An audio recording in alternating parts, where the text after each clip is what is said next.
real quick, let me tell you about Sundrop. It is the best citrus soda in the solar system from the South. And we like to mix it with adult beverages. We like to make cocktails with it. And today is National Tropical Fruit Day. So I'm having a Sundropito. What's that?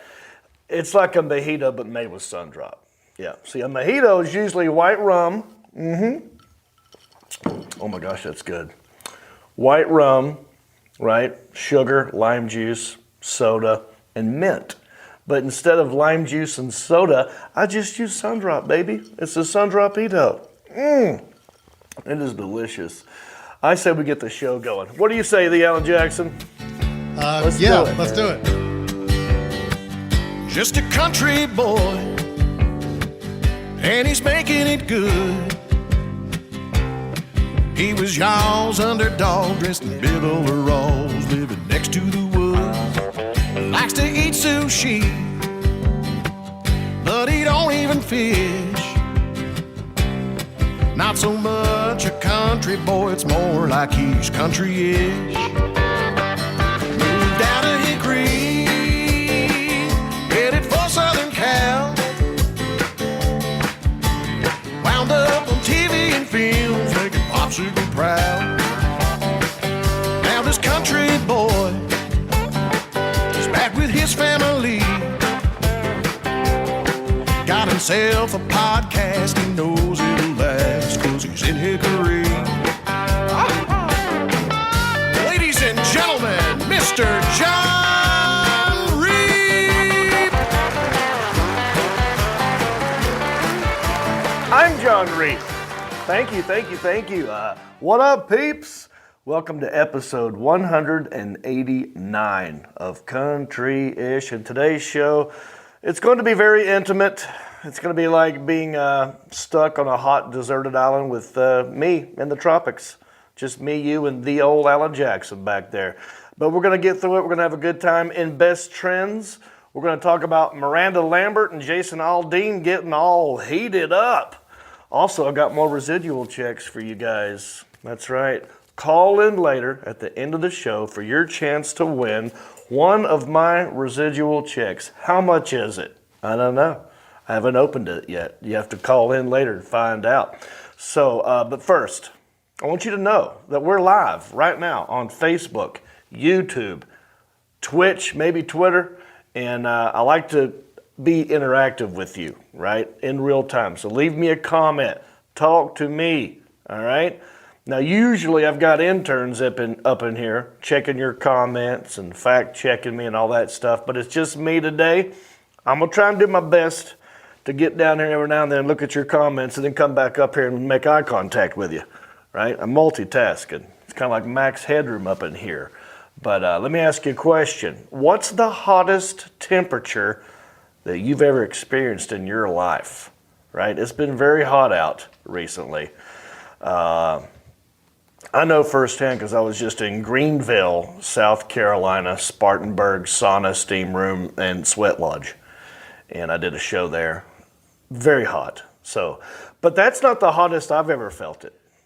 That's the hottest with humidity that I've felt it. Oh, actually the second, no, I take it back. Third hottest, now that I'm thinking about it. But I want to know what you think. What's the hottest that you've felt? I'll tell you mine real quick. So there's like a tie for first, second, and third place, honestly. I remember landing in Phoenix, Arizona, and I got off the plane, and it was a small plane. So when you open the door, there's no jet bridge. You're like outdoors, right? And you walk down some steps, and then you go into the airport. But you're outdoors. Anyway, it was nighttime.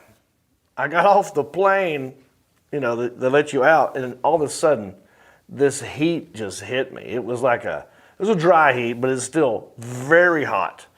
And I was thinking, oh my gosh, we must be close to the jet engines, right? That can't be what it's like. And the way I got away from the engines, I realized, no, that's Phoenix, that's Tempe. It's that hot. So that's the dry heat. The worst I think I've experienced, the humidity heat, that would be in, where Biloxi? No, not Biloxi. Although there's a great scene in Biloxi Blues where he talks about how hot it was. He goes, like Africa hot.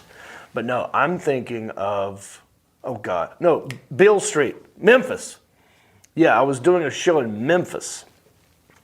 And it was just one of them random hot summer days, summer nights.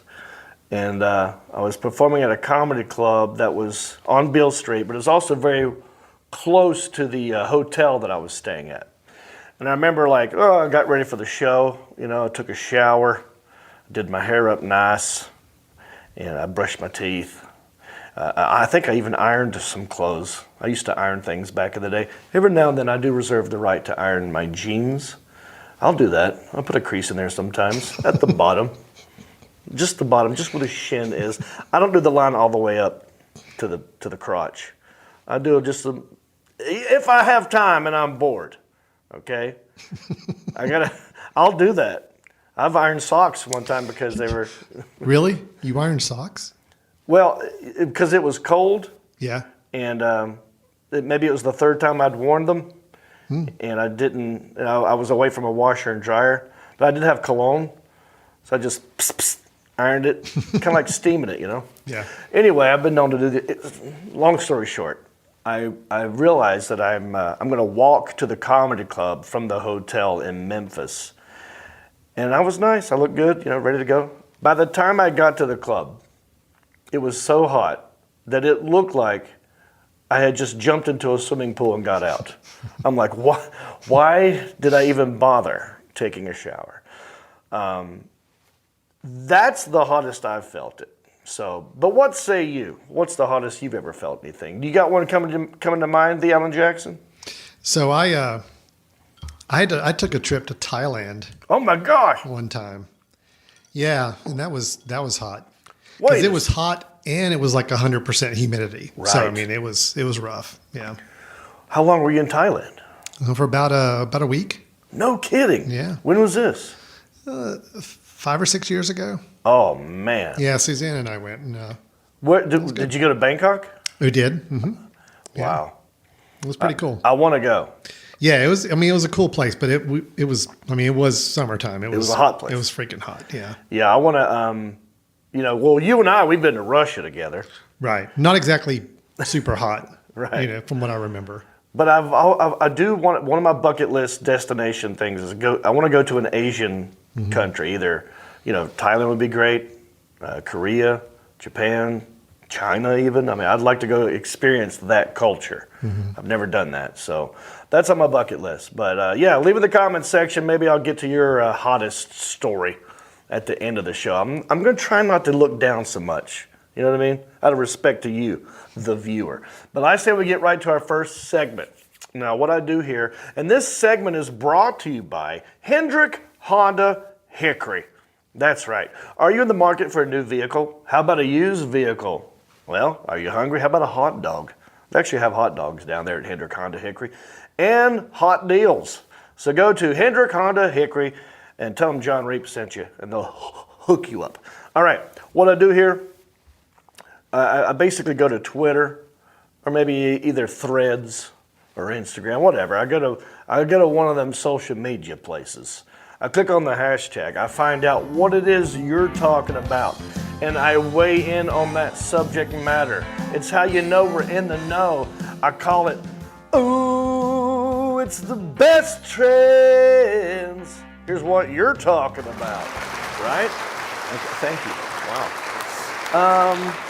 Wow, there's a couple we could start with. Let me see where you're at right now. I got a bunch of them, so you just tell me wherever you want to go. I'll cue it up. Let's do Miranda Lambert first. Okay. Apparently, Miranda Lambert was doing a concert, and she was singing a slow song, a ballad, if you will, and she got heated. She got pissed off because somebody decided to take a selfie in the front row. I don't know, front row-ish. Are we allowed to show this video? See, I guess we can show this one because this is just like a fan video recorded, right? Right. I think it's going to be okay, but I also have I think my philosophy on this is if it's a TikTok video, we're safer. All right. You want me to try to find it on TikTok then and play it Well, that where's way? this? This is Twitter, right? This is on Twitter. Let's give it a go. Let's see what happens. All right. So there we go. All right, here's what happened. I'll talk over a little bit. There she is. She is on stage. Here for a sec, Danny. I'm sorry. She's being very serious. She goes, Danny, I'm sorry. These girls are worried about the selfie and not listening to the song. It's pissing me off a little bit. Okay, that's good. So she stopped the song and said, I'm sorry. Someone would rather take a selfie than get into the song and not listen to me. Now, I feel her pain as a comedian, as a performer. I mean, we're both performing. It is very distracting, especially when you're trying to do something to get some sort of reaction. Like, I want laughter. And in order to get said laughter, you need to be listening to the words I'm saying. Otherwise, it's not funny. If a tree falls in the woods and no one is there to hear it, is it funny? No. Doesn't make a sound either. That's my philosophy. So I get it. I get her anger for this. But I also think that comedy and music, even though we're a little bit similar, we're a lot different too, because she's got a band behind her, right? And she's a big name. So I don't think it's as taboo to take a selfie at a music concert than it would be at a comedy club. If I were standing on stage trying to do a joke and someone was doing this, I've seen it happen, and it's very distracting, and I do not like it. And I've actually snatched phones out of people's hands before. That felt so good, the Alan Jackson. I bet it did. It did. That's a real baller move right there. And it's someone that we know and went to high school with. Oh, really? Yeah. Oh, Usually those are the worst ones. Yeah. Because, especially, from your past, my past, high school, they think that they know you, but they don't know that I've changed a lot, man. I moved out of Hickory. I went to Raleigh. I went to school. I went to Los Angeles. I'm not the same high school kid that you might think I am. Your perception of me is probably a lot different than the reality. Right, yeah. And so I will not tolerate it, They think that maybe they could get away with it because they knew me from my past. And it was so funny. She was taking a picture, and I warned her one time. I'm like, all right, get off the phone. And then I went and did my thing, and I saw it again. I was like, oh, let me see that. And it was easy. I just grabbed it right out of her hand and put it in my back pocket. I said, you get it back at the end. But anyway, how do you feel about this? See, I'm with you. It bothers me a little bit that she got so upset about it on stage. I mean, these are fans that paid a lot of money to come see her show. Yeah. And they're there taking a selfie because they want to be a part of the show. They want to be with, have a photo with her in the background. And I don't know. And I agree with you too. If she was giving a speech or doing stand up or whatever, I can understand wanting to pay attention, but she's singing a song that they all know and they're wanting to celebrate it with her. So I don't know. I just thought it was kind of, I wonder if she would have had the same reaction if it were like an upbeat, more raucous song than this ballad. Something about the ballad, the slow song. Maybe she wants you to feel this emotion of sadness or grief. Well, I don't even know what the song was. Yeah, but I mean, there were I'm sure a few thousand people in that place, and I mean, 99% of them were probably paying a real close attention to the song. You got a few people taking some photos. I don't see the big deal. So I think she was a little touchy, a little sensitive this time. She could have been having a bad day. Maybe this was the 8th time it had already happened with the same human being. That could be. It's like the same this one person's pissing her off. Right, yeah. We don't know the context of it. Right. It's possible, yeah. And sometimes, when you're doing a show like this, I had the pleasure of opening for Brad Paisley at the Hollywood Bowl, which is an outdoor, big venue, and you can hear what they're saying and doing on the front row, even though the people in the back obviously can't because they're so far away. But it's hard to ignore that and just pretend just eat it and just, all right, well, for the greater good, I shall continue this song. Maybe she just, I'm done. But I wonder if it were a faster paced song had she done it. But yeah, I get it. Hats off to you, Miranda Lambert. You'll be fine. Put some dirt on it, get back in the game. Have some water, stay hydrated, and and be polite, people. Yeah, it is a two-way street. It's a two-way street. Fans got to be polite. I mean, I think taking a selfie while she's performing is pretty respectful and all that. It's not disruptive, but fans still need to be cool. So yeah, and they probably paid a lot of money if they're that close that she can see it. Yeah, those are probably expensive tickets. So I wonder if I were her, I would just ignore this and move on with my life. Yeah. And let's move on too. All right, what else? Alan, we could go Jason Aldean or we can go Snow White. What are you feeling? Whichever you're feeling, man. Let's go Jason Aldean real quick, and right, we'll end it with. Let's see. All right, so I'll give everybody, if those of you don't know what's going on, Jason Aldean left stage because of heat exhaustion during his Saturday, July 15th concert in Hartford, Connecticut. Who knew it could get that hot in Hartford, Connecticut, right?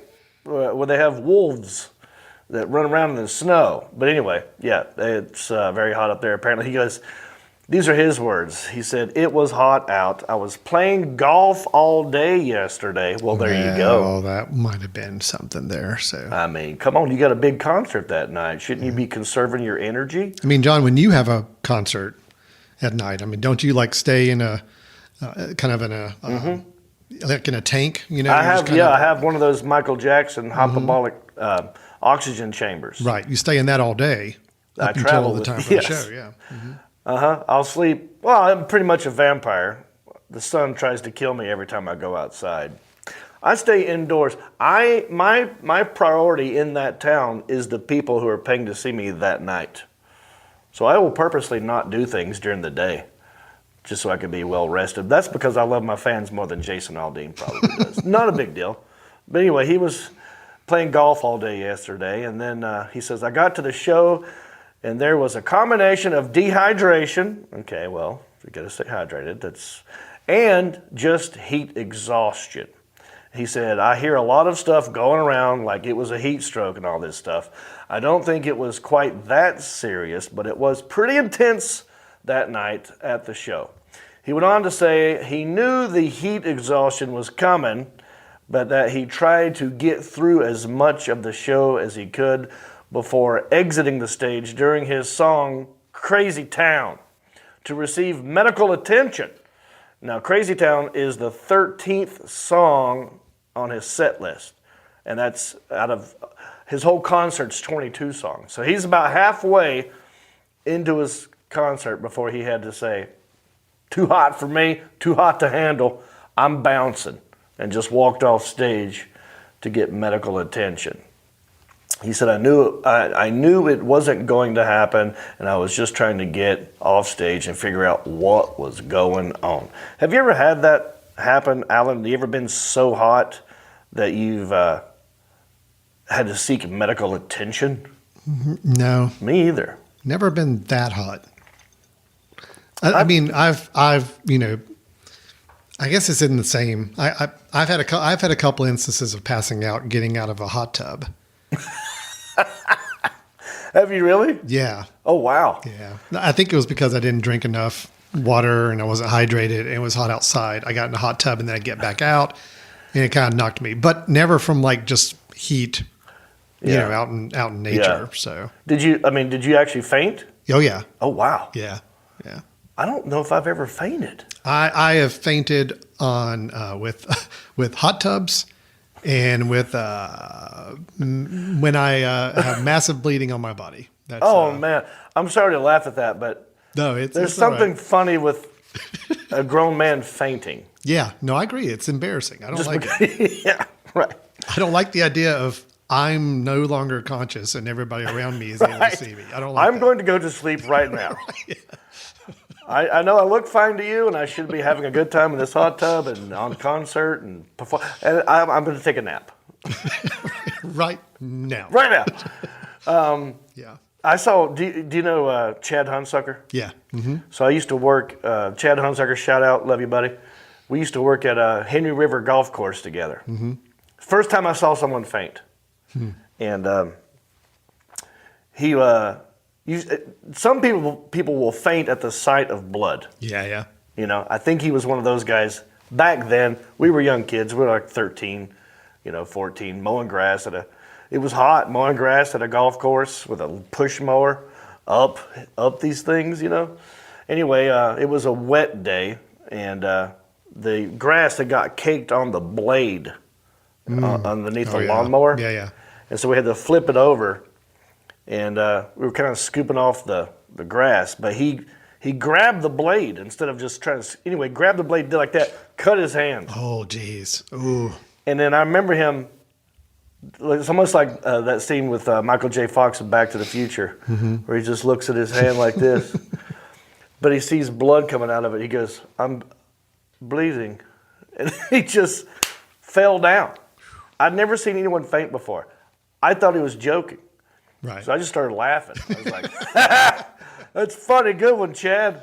And then they're like, nope, here, help him get his feet. And then we had to fan him, and he woke up. But yeah. I don't think the hottest that I've been, like I said, was those places, but not to the point where I was going to faint, or seek medical attention. I've never been that bad with heat before. No. This poor guy, Jason Aldean's gone through a lot, man. Yeah, he's had a week, right? Yeah, well, if you go back to Vegas where that mass shooting happened, he was the one on stage. Yeah. This dude's basically been shot at, watched people get killed. Now he's on stage. He has heat exhaustion. He's hot. He's hot. He's worn out. Yeah. And now he's in trouble for a new song. Right. Have you heard this one? I have heard about this. Yes.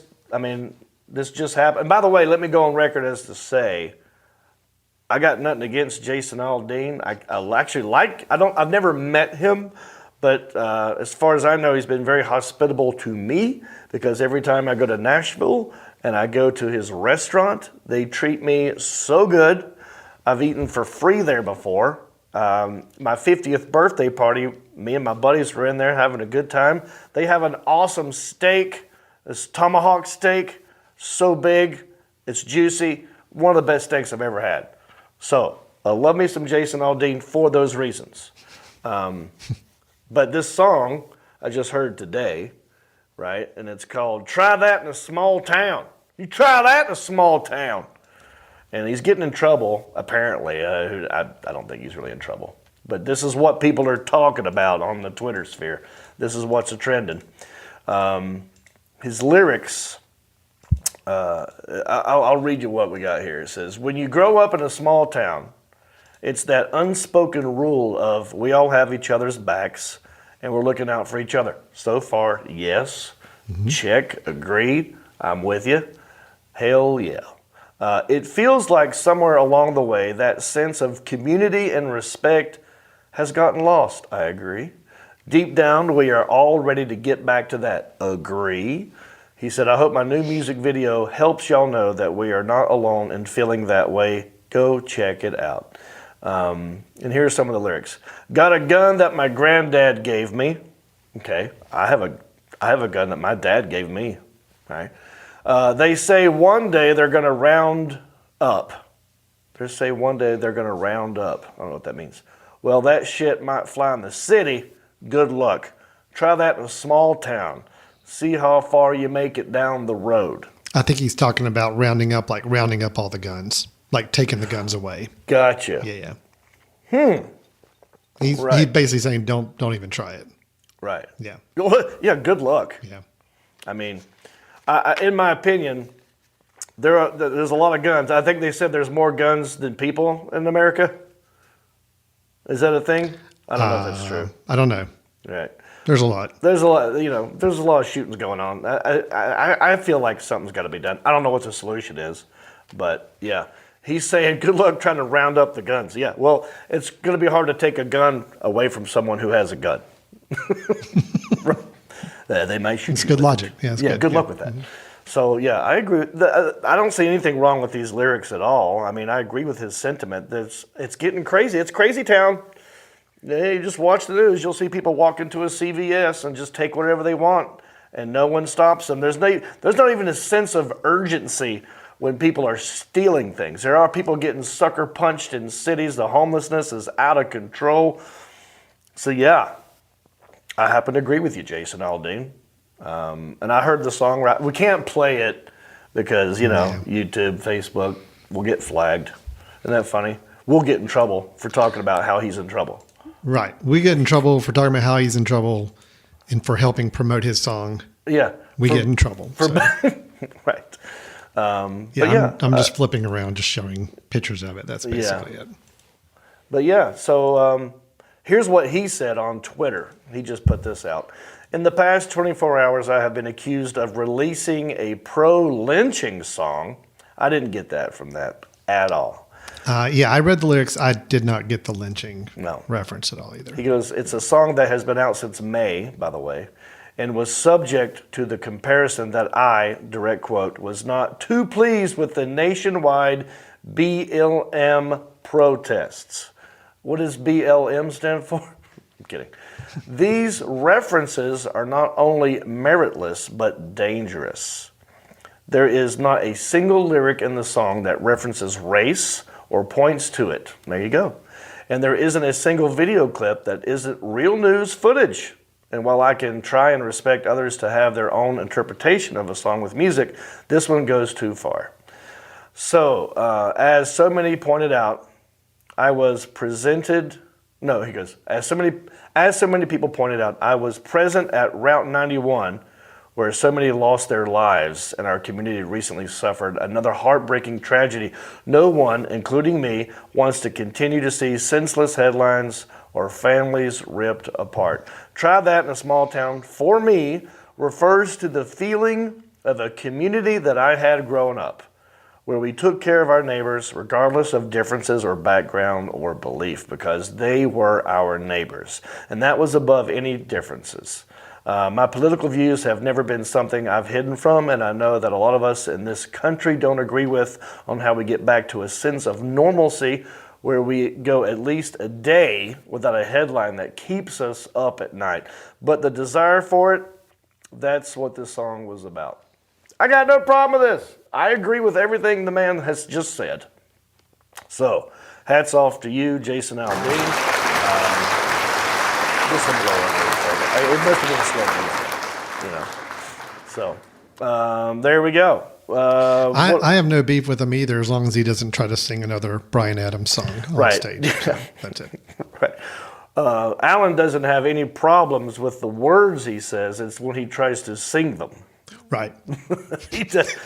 I don't know if you guys know this, but he tried to cover a, what was the song? It was Heaven by Bryan Adams. Bryan Adams.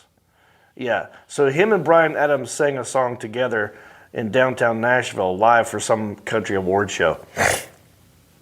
And I don't know why he chose it. I mean, I like both those. I like Bryan Adams. I like the song. But, it didn't sound great. It is still not set well with me. Many months later after hearing That's your beef. Yeah, it is. It is my beef. That first note. Oh, thinking of the that first, it just didn't come out right. I don't know if he couldn't hear himself or is this how he sounds. But yeah, no, I get you. Let's move on. If you were at my shows in Greenville, South Carolina, Spartanburg, Steam Room, Sauna, and Sweat Lodge, or Gastonia, this was the show I was telling you about. Don't worry, I do have money. Like I told you, we're going to give some residual checks away here in a little bit. Well, we're gonna give one away in a little bit, so don't go anywhere.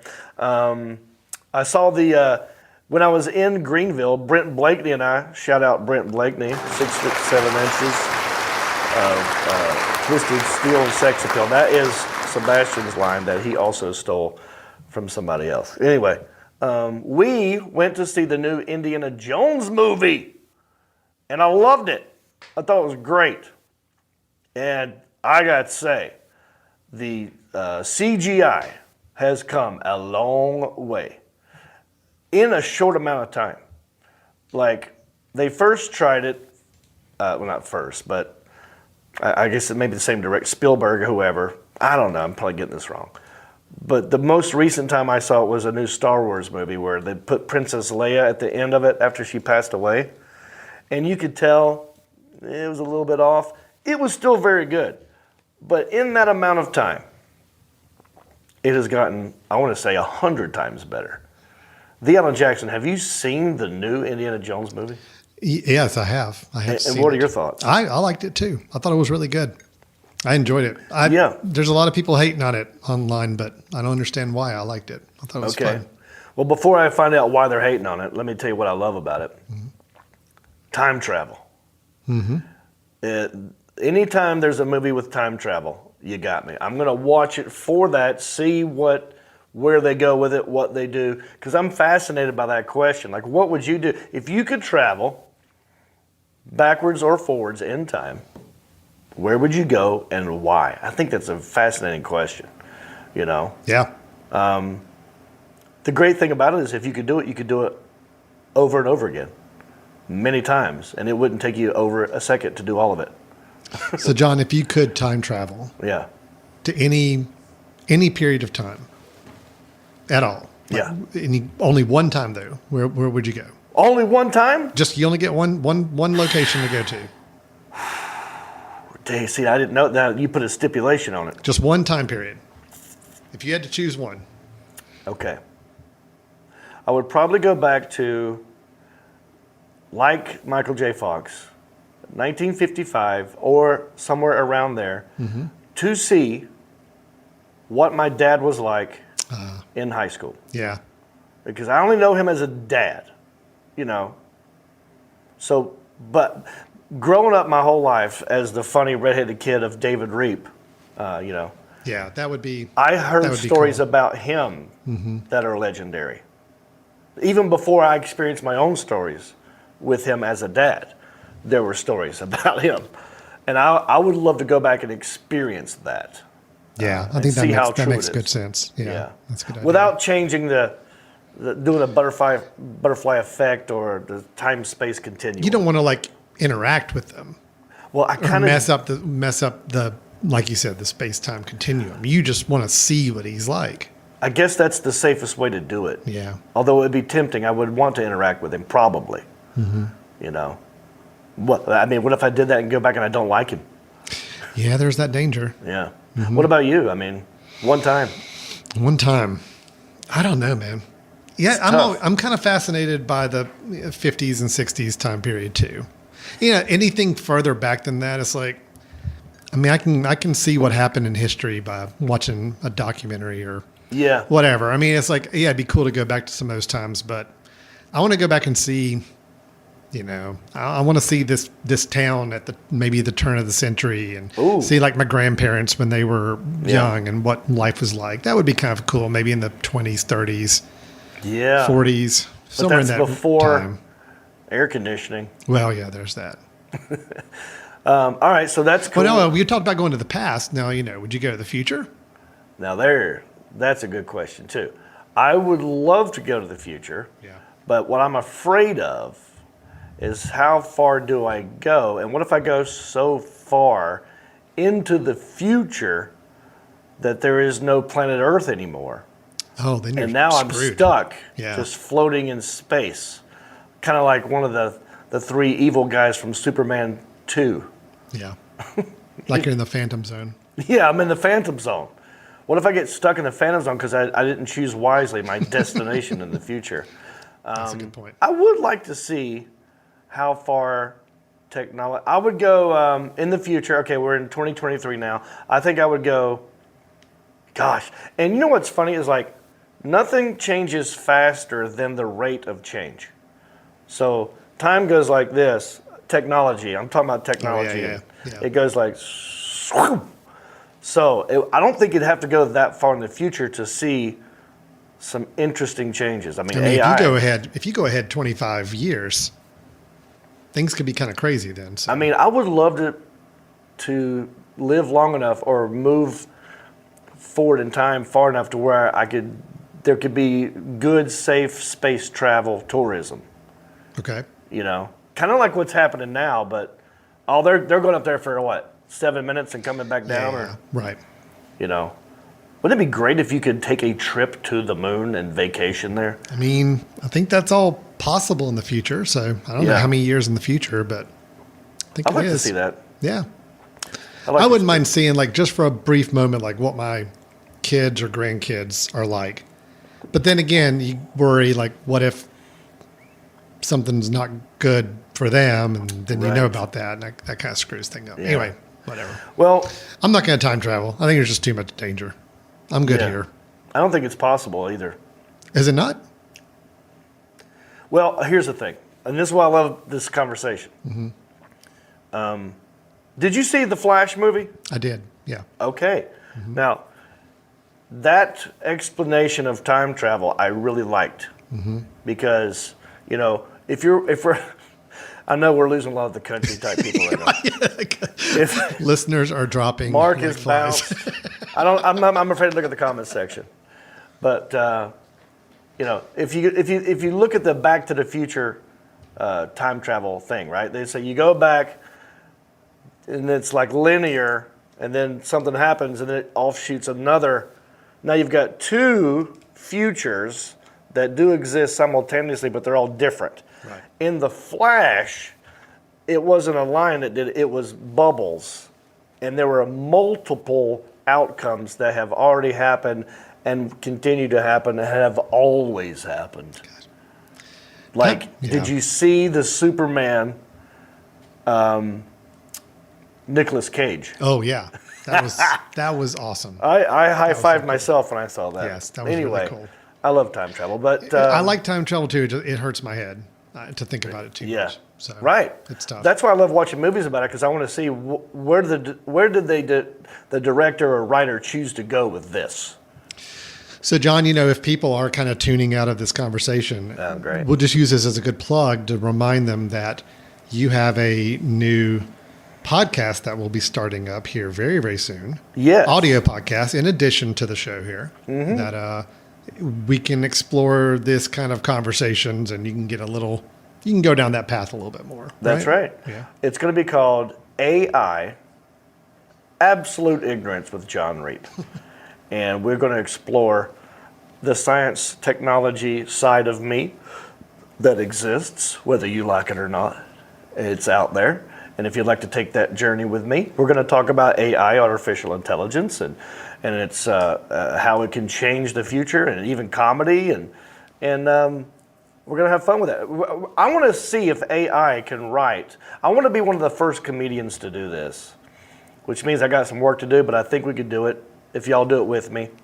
Is maybe each episode of AI will have AI try to write comedy for me, and we'll do that for a year.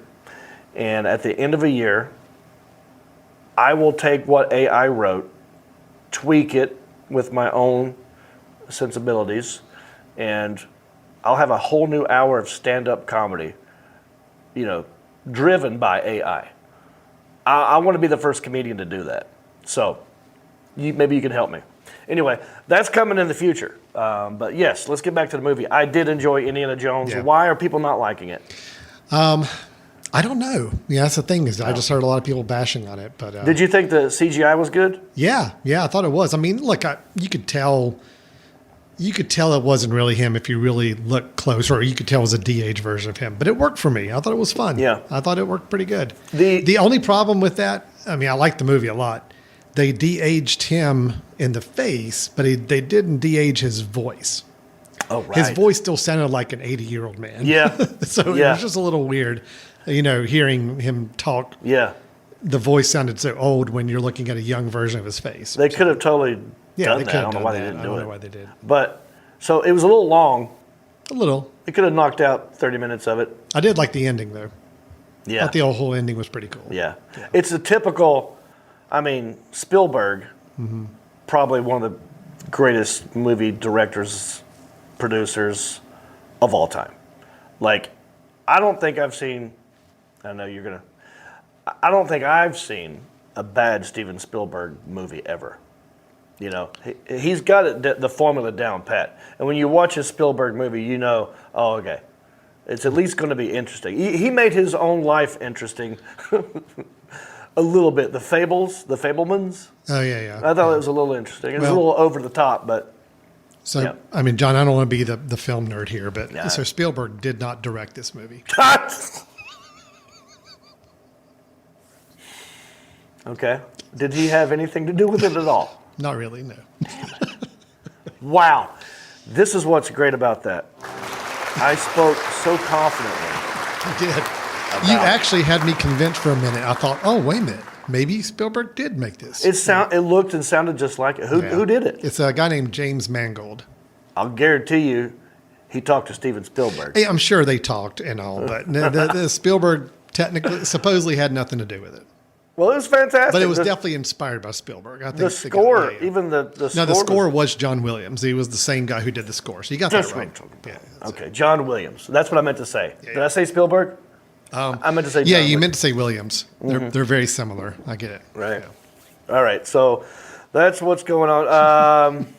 Let me do this too. I put a tweet out. Oh, let's go through some pictures. I see we're there. Oh, yeah, sure. Here's some of the people that came out to see me at Greenville Spartanburg Sauna Steam Room and Sweat Lodge after the show, taking pictures, having a good time. That guy said, "Hey, that thing got a Hemi shirt." Nice. Good times. Yeah.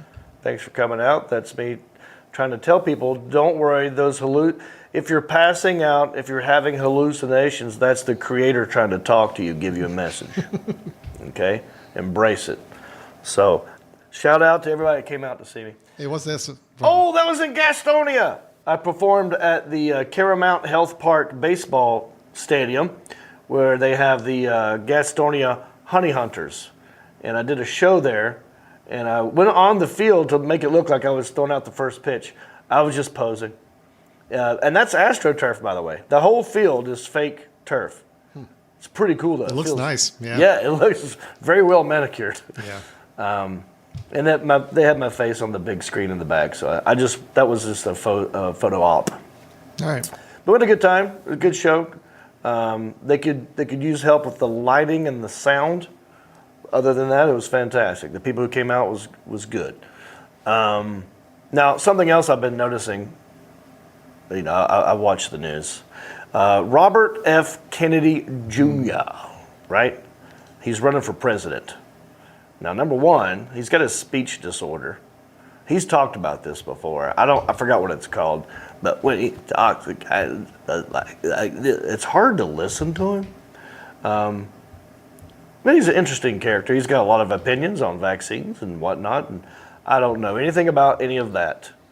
All I know is this man is trying to slander the good name that is Chick-Fil-A. Mm-hmm. And he's from, Massachusetts? And, his last name's Kennedy, right? His last name is Kennedy. Probably, yeah. That's a Massachusetts, mass. yeah. He's a masshole.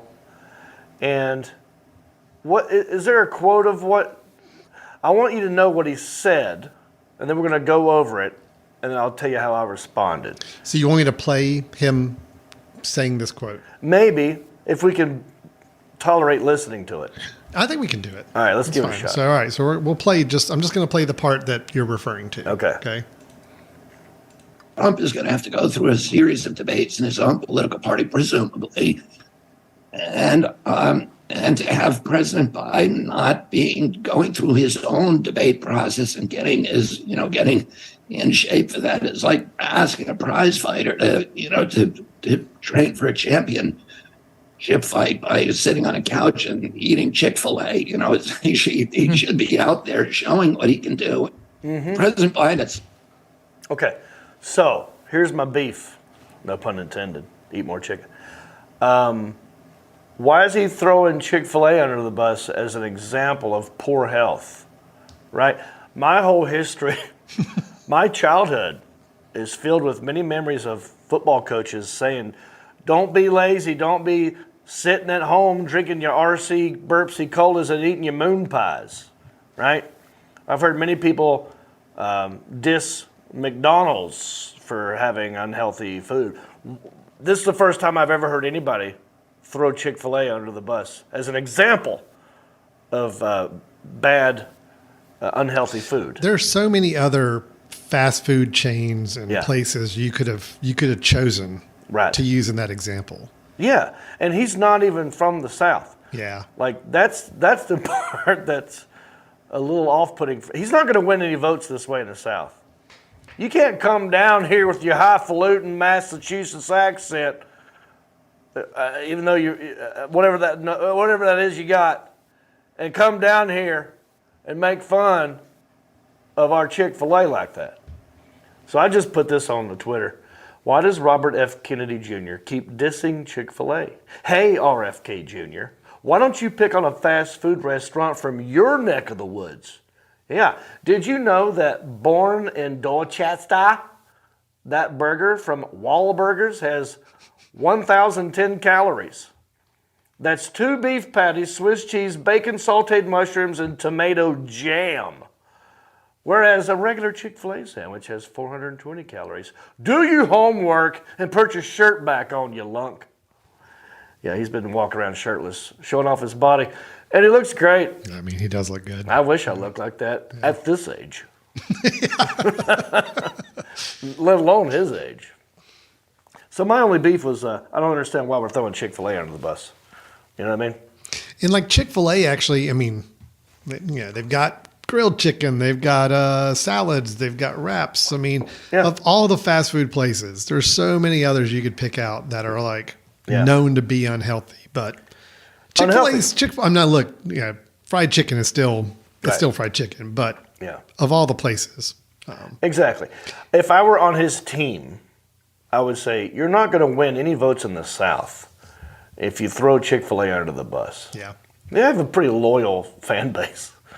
So anyway, that's all. All right. Last week I asked everybody, do you like Slurpees? Because it was 7-Eleven. That was National Slurpee Day at 7-Eleven. Some of you answered that question. Steve Wilder, he said, when I grew up, they only had cherry and Coke. And now they've got cherry Coke, blueberry, raspberry, and maybe cherry. Or no, there's another one. Well, they got 4 flavors now. Steve, I've not been a big Slurpee guy. I'm not a big Slurpee guy. Shane Flint, also not a Slurpee guy, but Sonic Slushy is his jam. Okay. I'm not against, but the frozen drink itself, because you got to suck it through a straw. Now, it's really about the delivery system. If we're going to spoon, like shaved ice, that kind of stuff, I could do that. But if I'm having to suck it through a straw, don't. That's where that hurts my head. So that's where they lose me. Chris Stacy. I got a Slurpee in the 7-Eleven parking lot one time, but it wasn't in a cup. See what you did there, Chris Stacy.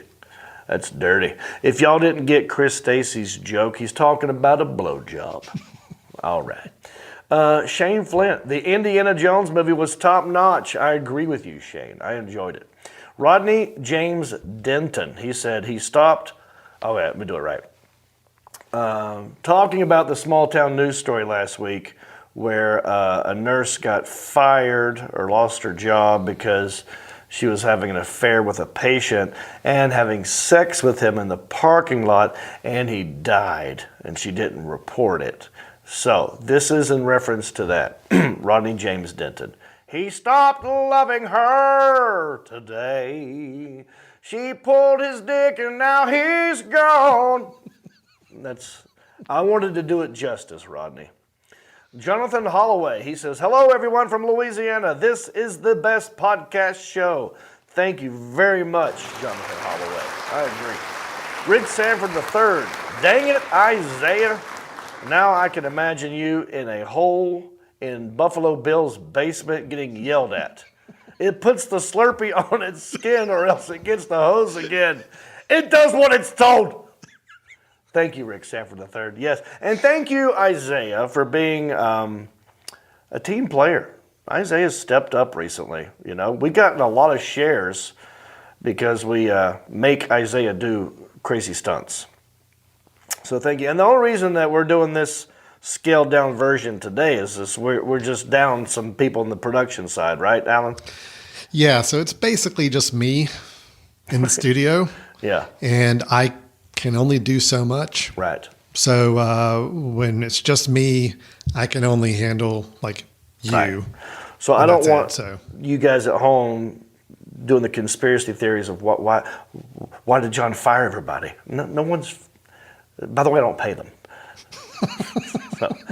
So no one's fired. It's not firing him. It's just not calling. I was like, hey, we don't have the manpower to switch cameras and show your face every time. So anyway, that's all it is. Look, I got money to give away, all right?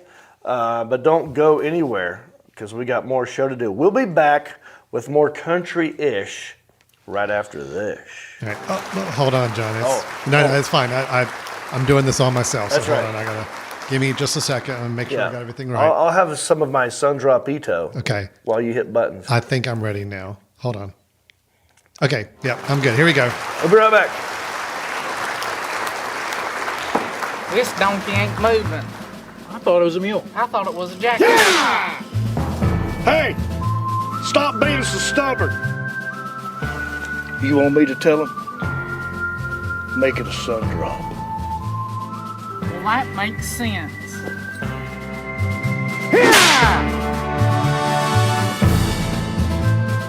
This thing's jammed again?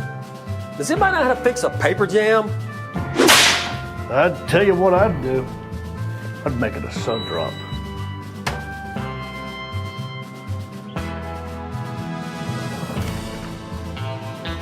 Thanks.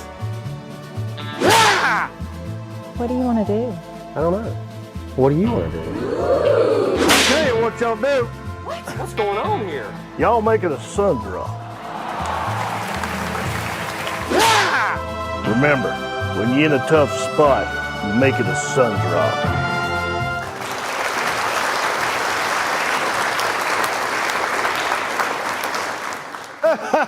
Hey everybody, Captain John Reap here at your service, and I want you to go cruising with me on the Sea Amigos cruise, baby. Brand new ship, Royal Caribbean's Wonder of the Seas.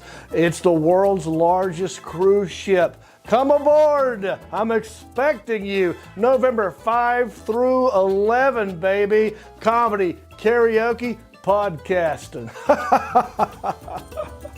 Come get tropical with us in November. November the 5th, we leave out of Port Canaveral, Florida, and we're cruising to Perfect Day at Coco Cay, Cozumel, Mexico, Costa Maya, Mexico, and Roatan, Honduras. It's gonna be a breeze.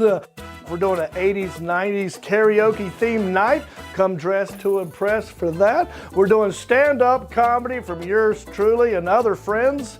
And we're doing a VIP free cocktail meet and greet night. And I want you to come hang out with me on the Sea Amigos cruise. Book your cabin right now. Go to johnreap.com/cruise. We'll see you on the ship.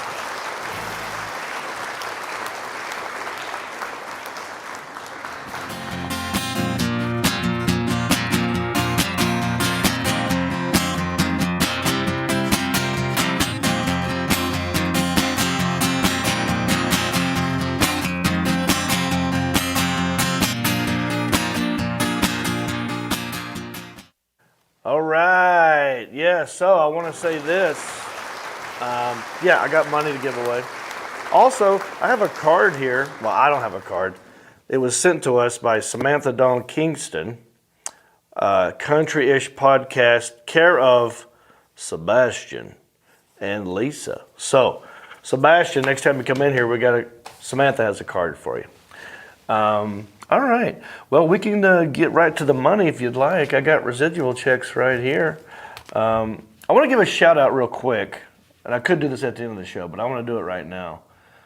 Zach's Pressure Washing. Now, I don't know if you guys ever pay attention to the end of the show, but I have a little spot on there where I talk about if you want to be a Patreon supporter, there's many levels you can sign up at, right? The highest level is called Platinum Elite. And if you join the support page at the Platinum Elite level, right? Let me just look at this. That's $100, okay? You get to be on the show, and we will talk about whatever you want to talk about. Now, my nephew, Zach, happens to have his own pressure washing company that he just started. He's 20 years old. And he's already an entrepreneur, and I'm supporting that. So good for him. He does a good job. And because he was on this show, I just texted him beforehand.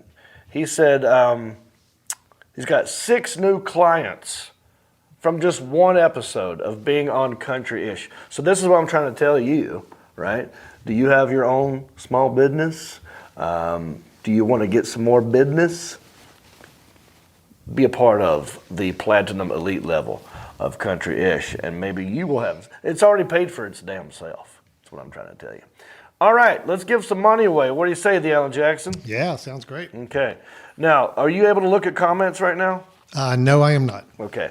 I've got 1, 2, 3, 4, 5 envelopes. Alan, between 1 and 5, first number pops in your head. 3. 3. 1, 2, 3. All right. Now, if you're new to the show, number 1, thank you for watching. Number 2, I'm not just a handsome, good-looking, very successful, happily married comedian. I'm also an actor, trained thespian. I've been in movies, sitcoms, commercials, voiceovers, adult films. They have to pay me every time they air them. They're called residual checks. I get them in the mail all the time from the Screen Actors Guild. So I thought I'd make a game out of it. So what I'm going to do, I'm going to open up this envelope live in front of you and everybody. I'm going to tell you what it's for, right? What TV show or movie. And then you call in with a guess of the amount of the check. And the closest person to the amount wins the check. I will literally sign this check and mail it to you. We're only taking 3 calls, and we're going to do it at random. It is a game that I like to call, How Much Is That Screen Actors Guild Residual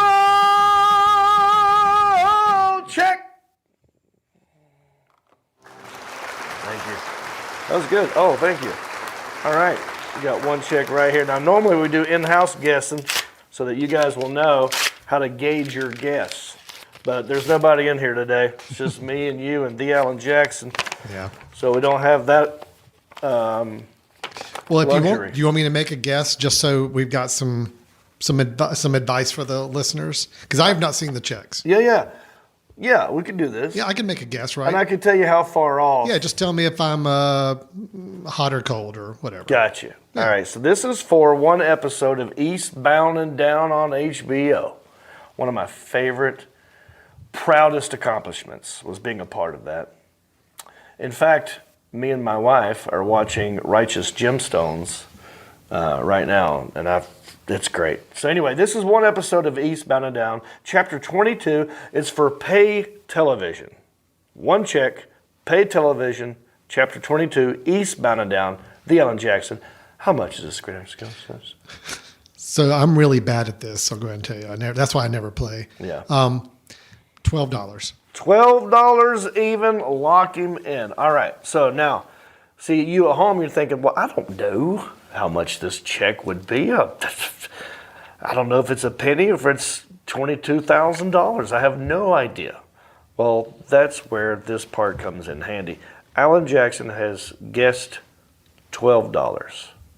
And I will say he's correct in that it's double digits. Mm-hmm. Know that. So when you call in, keep it to 2 digits, decimal point, 2 more digits. Does that make sense? Yeah, that's all good. Right. Mm-hmm. All right. So here's another thing, because you might also be thinking, well, John, I'm just now tuning in. I'm probably too late for me to call if you're going to take the first 3 callers. We're not doing the first 3 callers. We're doing random. I've got a randomizer right here. This is a spinning ball of balls. And what I'm going to do is spin the ball of balls. On the other balls inside of this ball are numbers. And whatever number is on the ball is the number of caller that the Alan Jackson will let into the showroom. We're going to take 3 phone calls. That's it. I am spinning the ball of balls.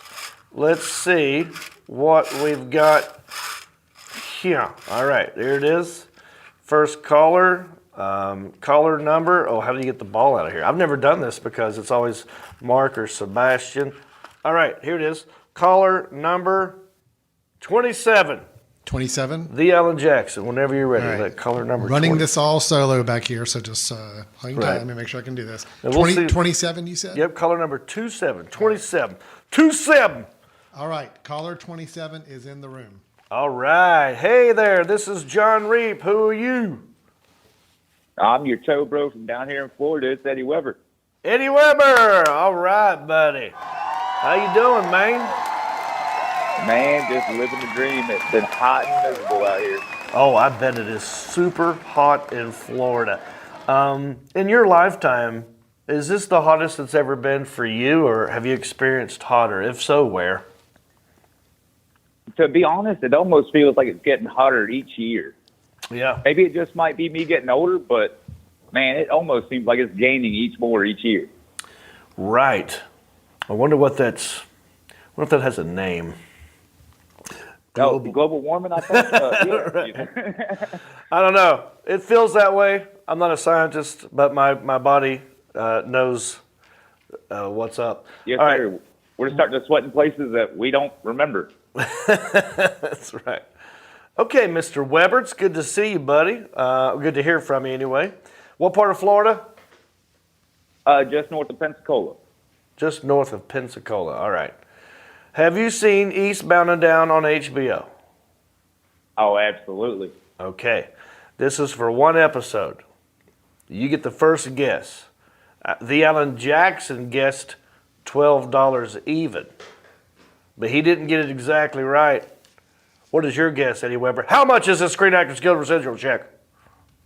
Yes, sir. Well, not the Price is Right kind of do Mr. Alan Jackson, but since my race car number is 13, I've got to go $13. Okay, $13 even. Put him on hold, the Alan Jackson. He didn't get exactly right, but we got two more calls. I'm going to spin the ball of balls, right? That's a very long applause button.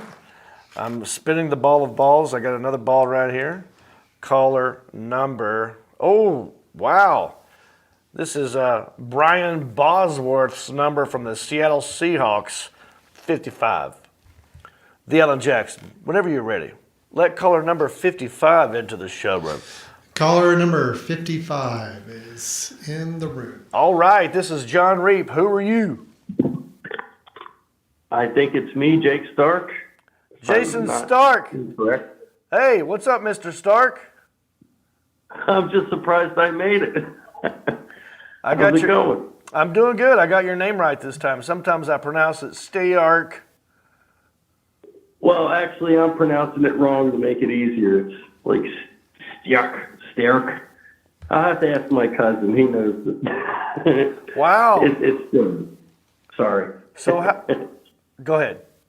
It'd be like if your name was like John Rep instead of John Reap. Like you'd have to pronounce it to everybody. Like, I'm tired of this with the rep.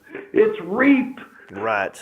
I'm kidding. No, I hear you, buddy. I get your pain. I mean, same thing with my first name too, because I'm a Jonathan, right? I'm not a John, but every time I tell people I'm John, they put the H in there, and I have to go, yeah, whatever. Yeah, leave it in there. I don't care, whatever. I'm going to get offended on your behalf. I'm going to make it my soapbox. I'm going to go off and be pissed off for all the Johns everywhere.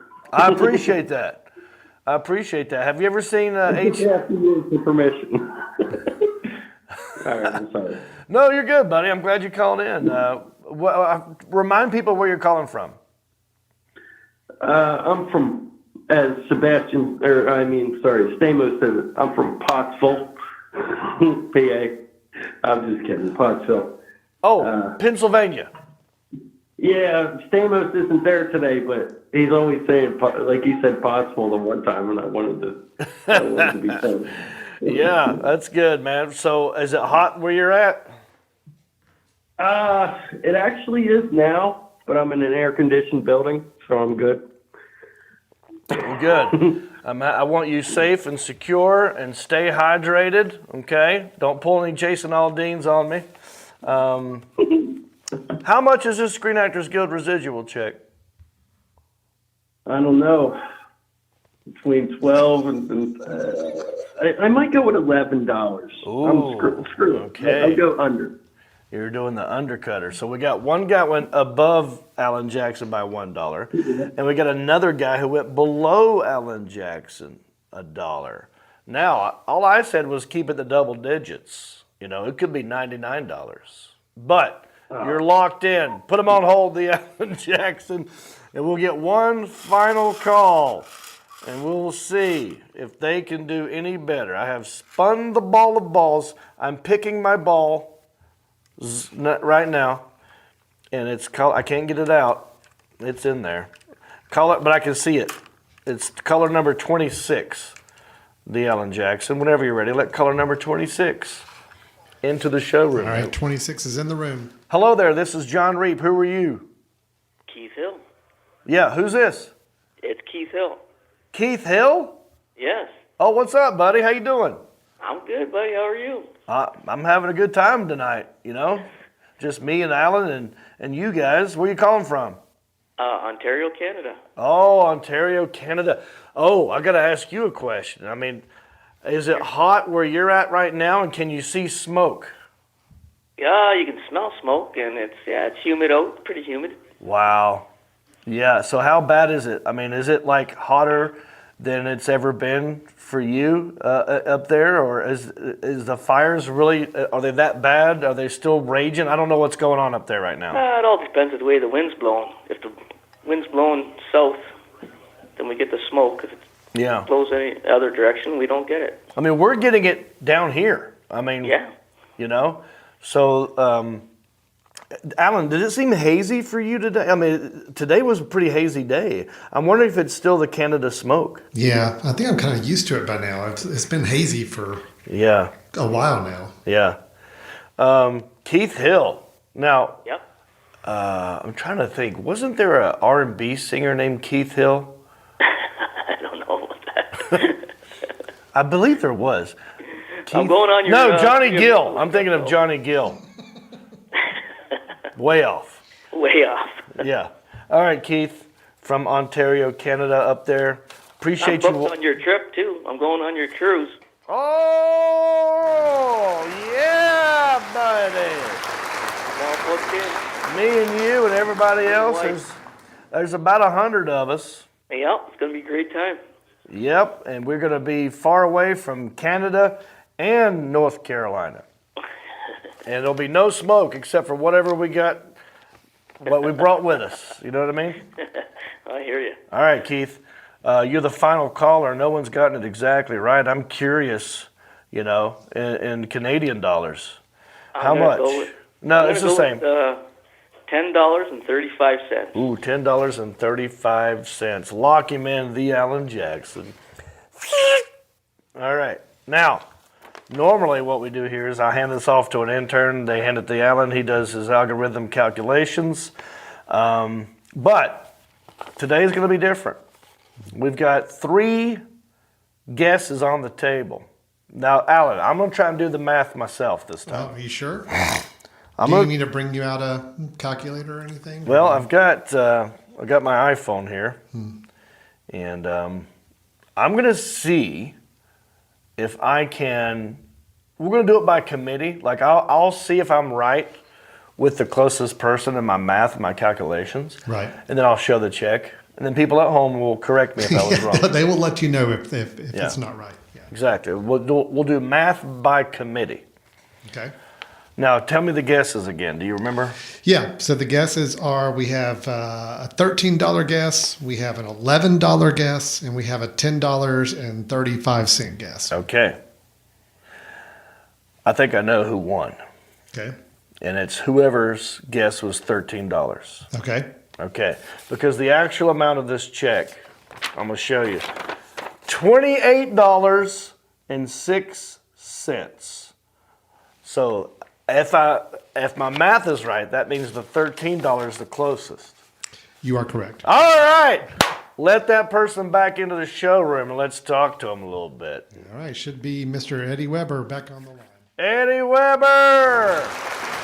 Yes, sir. Congratulations, buddy. You were the closest one with $13. This check is for $28.06. Yes, sir. Now, you know what's ironic? I won the 27-cent check before, and now I got $28 about to go up at the wall in the shop. Okay, well, that was going to be my next question. Do you want to keep the check, or do you want to go for an item in the mystery box of merchandise?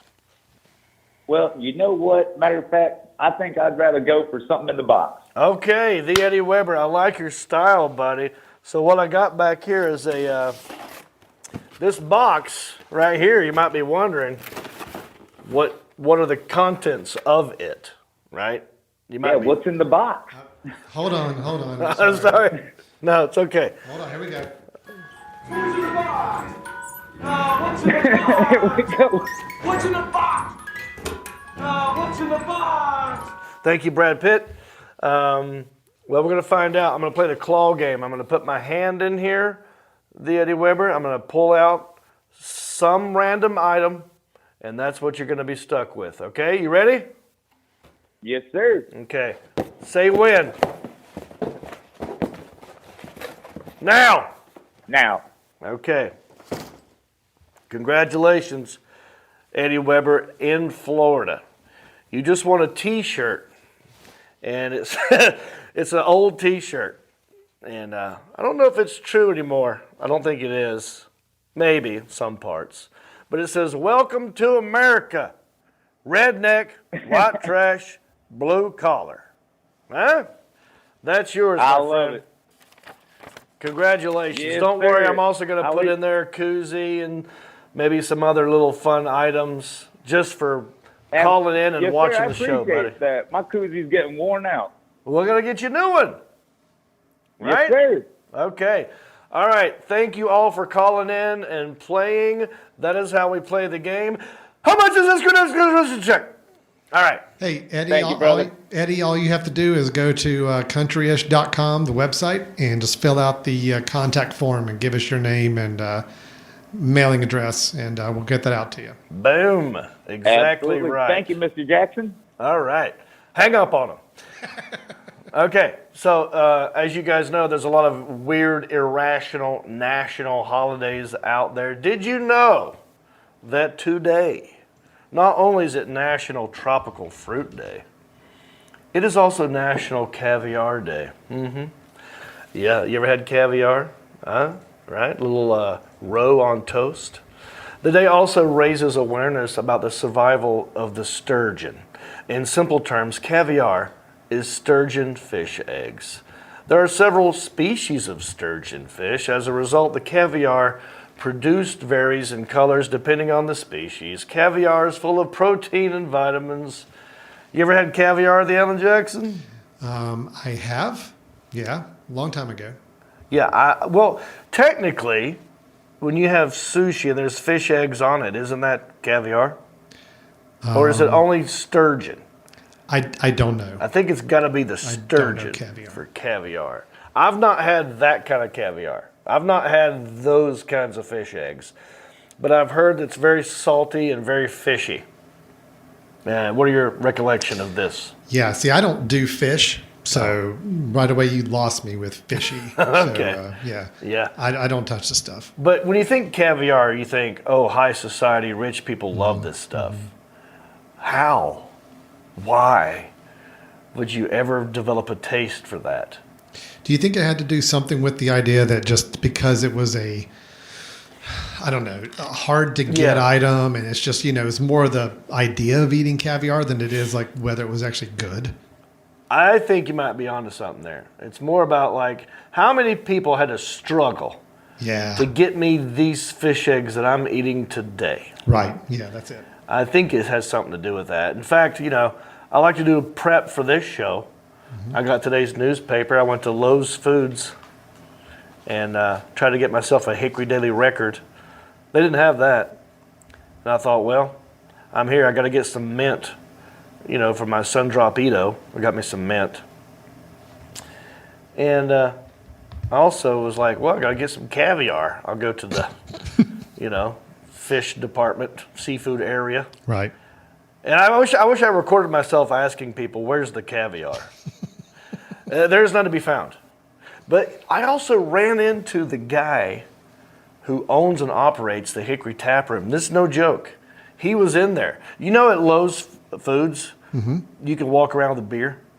Oh, yeah. Yeah, they have the whole beer garden, beer den in there, yeah. There's a beer den. The concept is kind of funny to me. I forget that happens in there. And I went there right around that time where the beer den gets going, and I ran into people who were shopping while drinking a beer. And one of them was the owner of the Hickory Tap Room, and I said, random question. It's National Caviar Day. Do you happen to know what a caviar is? He goes, should be in this section here, but let me call the restaurant and see. We might have some in stock. and he made a phone call. No caviar. So no caviar. I struck out on National Caviar So Day. how are we going to celebrate National Caviar Day if there's no caviar in Hickory right now? I don't know. Yeah. We'll have to get back to us next year on that one. Yeah. It's the end of the show, everybody. We've reached that final mark. And now I'm trying to see if there's any interesting comments that you left, anything that you want to see. Jacob Stark, he says, after seeing John talk about his chiropractic problems, I will not be doing the Hickory head shake. Oh, yeah. That has taken its toll on my neck, to be honest with you guys. Mary Baker, this made me happy to see all y'all. I've been having some crazy days with a neighbor not acting right. Thanks, friends, for another nice Tuesday. You are welcome, Mary Baker. It's my pleasure to make you happy. It's kind of like my job is, right? So I see a lot of guesses. I don't want to waste your time trying to read these and get back to you up here. I don't want to ignore you. But let me tell you some tour dates real fast. July 21st, I will be in Miami, Oklahoma at the Buffalo Run Casino. One show, one night. Buffalo Run Casino, come see me. July 28 and 29, Springfield, Missouri at the Blue Room Comedy Club. August the 4th, King Ferry, New York. That's right, at Tree Levine Wines with my buddy Kiefer Thompson from Thompson Square. That's going to be fun. King Ferry, New York, August the 4th. August the 5th, Albany, New York. One show, or one night at the Funny Bone Comedy Club in Albany, New York. August 10, 11, and 12th, St. Louis, Missouri. And August the 17th, Hickory! Cornhole Tournament at the new Hickory Premier. That's a brand new music venue, big, awesome space. You can do anything you want in there. It's amazing. It's in Hickory, and we're going to do our Cornhole Tournament August the 17th in there. Pretty soon you'll see a ticket link somewhere on my website, johnreap.com, or countryish.com, or the Premier's website. We're still working out the logo for it and all that stuff, but mark this in your calendar, August 17th in Hickory. Come play cornhole with me. Remember, we're not just a live show. We're also a regular podcast for your sound canals, your listening lobes. Apple Podcasts, Spotify, Pandora, iHeart, Stitcher, Podbean, Google, whatever. We're everywhere you get a podcast. You want to help us out? Join our Patreon support page, and we'll actually help you out. All right? So you can join many different ways. Go to countryish.com, click on support. You got your Rhinestone level, Pewter Pro, Executive Zirconium, and Platinum Elite. All right. If you got no money and you want to help us out, you can give us 5 stars and write us a new review on Apple Podcasts. And we need new ones. We have no new ones. And it helps us grow. It helps us, get discovered. If people are always writing new reviews and giving us 5 stars, it's like they talk about us more. So write anything you want. Just give us 5 stars. Give us your favorite recipe. I don't care what it is.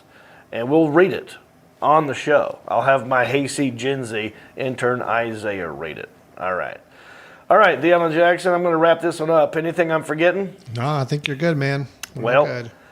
I appreciate you all for watching this. That's it for this week. Thank you for watching, liking, commenting, subscribing, and sharing. Hit that share button. We'll see you here next week. Till then, bicycle. Every dip and no harm, but I do know a guy with only one arm. Keep your fancy smartphones and your self-parked cars. Thank God I'm country-ish. Well, I got a podcast that'll make you giggle. It ain't number one, it's right in the middle. The town's not big, but it ain't too little. It's time for Country-ish. Hey everybody, it's me again. I just want to say thank you for listening or watching this podcast. You know, we couldn't do this without supporters like you. Oh wait, are you not a supporter? Well, you could be. It's real simple. Go to countryishpodcast.com. Click on the word support. That will take you to our Patreon page. That's our support page.